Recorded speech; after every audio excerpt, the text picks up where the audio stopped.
Marilah kita bersatu di dalam doa. Kasih karunia dan damai sejahtera dari Allah Bapa kita dan dari Tuhan Yesus Kristus kiranya menyertaimu sekalian. Amin.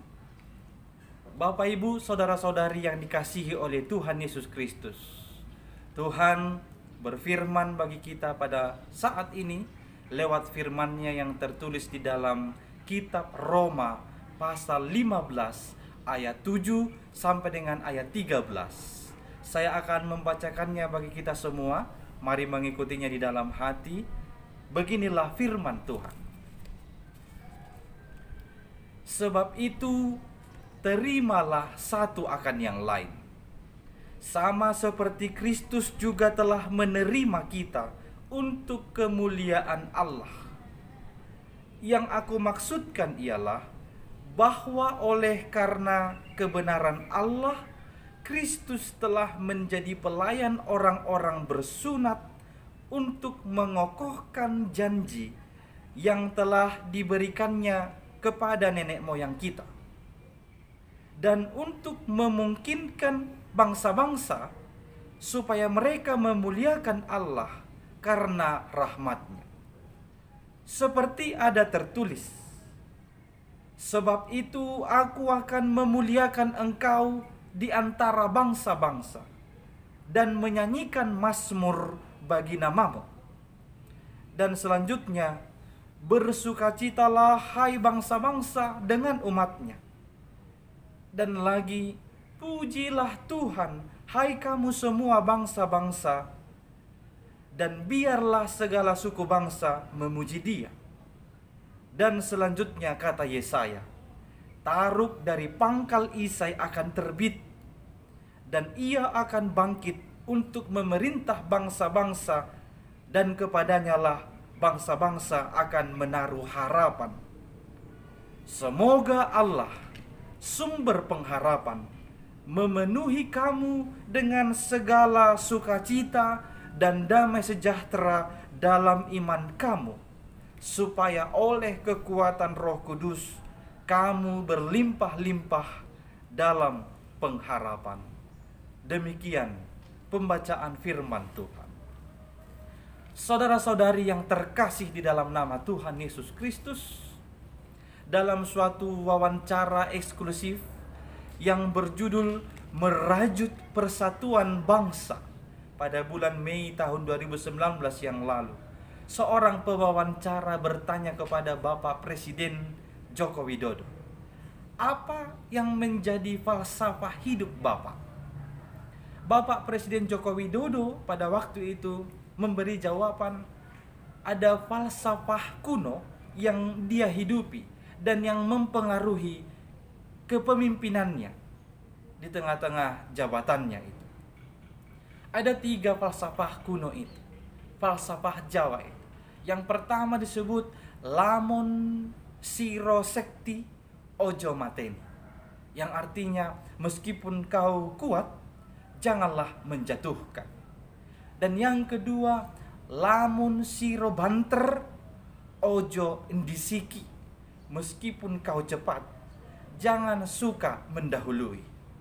Dan yang ketiga, lamun siro pinter ojo minteri, yang artinya meskipun kamu pintar, jangan jadi sok pintar.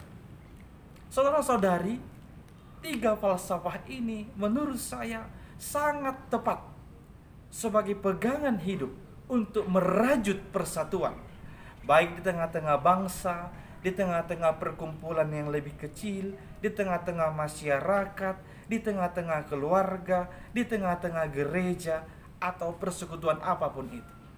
Ketiga falsafah itu menurut saya sangat tepat untuk kita hidupi. Hampir sama dengan itu, Rasul Paulus pernah menasihati orang-orang Kristen di Roma supaya mereka menjaga kerukunan di tengah-tengah persekutuan umat itu, di mana persekutuan itu datang dari berbagai latar belakang. Ada yang datang dari kelompok Yahudi menjadi Kristen, ada datang dari kelompok non-Yahudi yang menjadi Kristen. Maka Rasul Paulus menasihatkan, hiduplah dalam kerukunan untuk bersama-sama memuji dan memuliakan Allah, supaya engkau mendapatkan sukacita dan damai sejahtera yang daripada Allah. Kita melihat di pasal 15 ini, kunci kerukunan itu ada 3. Yang pertama, saling menolong. Seperti pepatah yang mengatakan, berat sama dipikul, ringan sama dijingjing. Orang-orang yang hidupnya kuat harus menolong dan menanggung orang-orang yang hidupnya lemah. Kekuatan yang kita miliki ini harus kita pergunakan untuk membantu, menolong orang-orang yang lemah. Hidup saling menolong dan menanggung beban akan dapat menghancurkan, meruntuhkan batas-batas di antara umat manusia. Bahkan batas-batas di antara orang-orang yang hidup di dalam permusuhan. Sekali lagi, kekuatan kita harus membantu kelemahan orang lain. Kekuatan yang dimaksudkan ini dalam teks ini tentu persoalan iman. Orang-orang Yahudi merasa, kamilah lebih kuat, kami yang sudah hidup sesuai dengan hukum Taurat. Akhirnya mereka meremehkan orang-orang yang datang dari bukan Yahudi. Kekuatan yang dimaksud ini juga bisa merujuk kepada apabila kita memiliki kekuatan fisik, kita memiliki kekuatan harta, pergunakanlah itu untuk menolong orang-orang yang lemah, untuk membantu mereka di dalam kelemahan. Lihat kunci kerukunan yang pertama ini hampir sejalan dengan falsafah Jawa yang pertama tadi. Lamun siro sekti ojo mateni. Meskipun kau memiliki kekuatan atau sakti, janganlah menjatuhkan orang lain. Yang kedua, tidak berpusat pada keuntungan diri sendiri. Setiap orang di antara kita harus mencari kesenangan sesama kita demi kebaikannya dan untuk membangun kehidupannya. Jadi meski kita bisa lebih cepat dari orang lain, janganlah kita mengabaikan kepentingan orang lain. Kita juga harus memperhatikan dan menjaga kepentingannya demi kebaikannya dan untuk membangun kehidupannya. Ini selaras juga dengan falsafah yang kedua tadi. Lamun siro banter ojo ndisiki. Meskipun kau cepat, jangan suka mendahului atau mengabaikan kepentingan kebaikan orang lain. Yang ketiga, ini yang terakhir, kunci kerukunan adalah menerima satu akan yang lain. Ayat 7 ditegaskan, terimalah satu akan yang lain.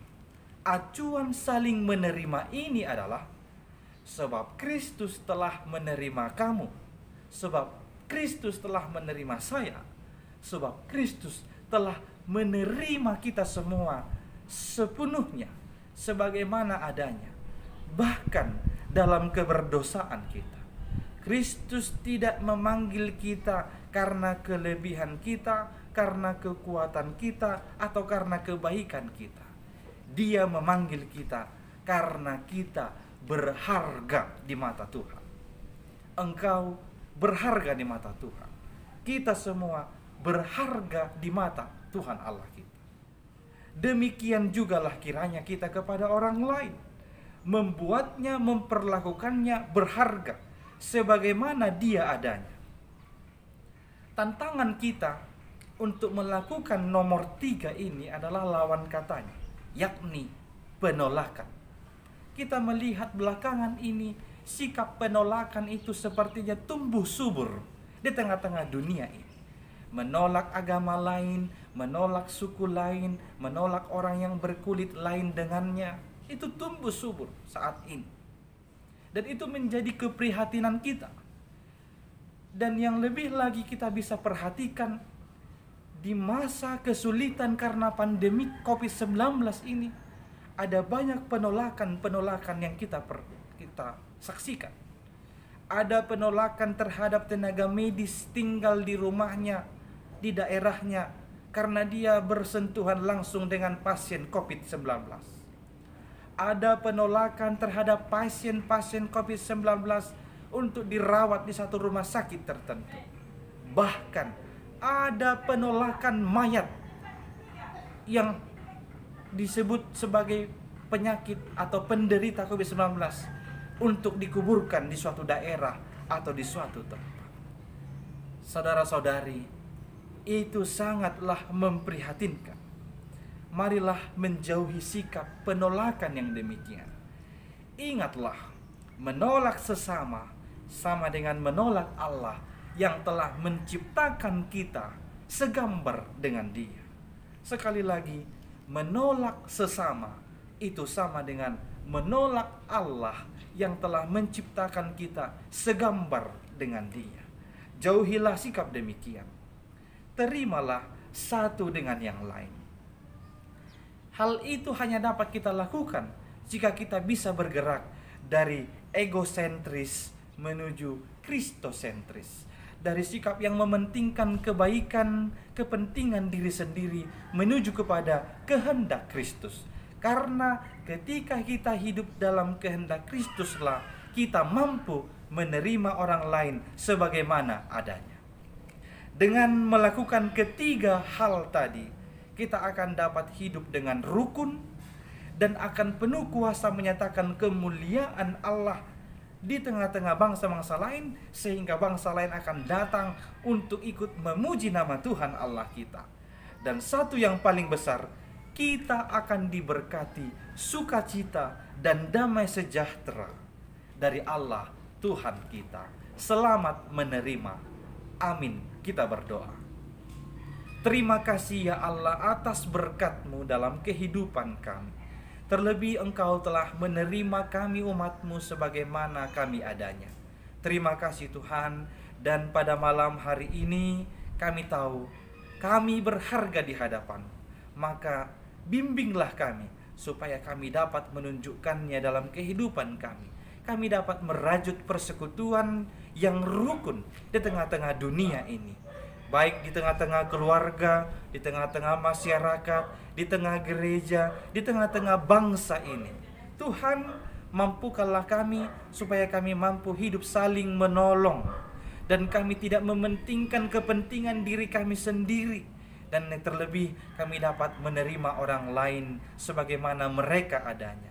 Kuatkan kami Tuhan untuk dapat melakukan firman-Mu ini, supaya kami benar-benar disebut anak-anak yang Engkau kasihi, yang Engkau berkati, supaya menjadi berkat di tengah-tengah dunia ini. Sehingga ada orang lain, bangsa-bangsa lain datang ikut serta memuji dan memuliakan nama-Mu yang maha tinggi itu.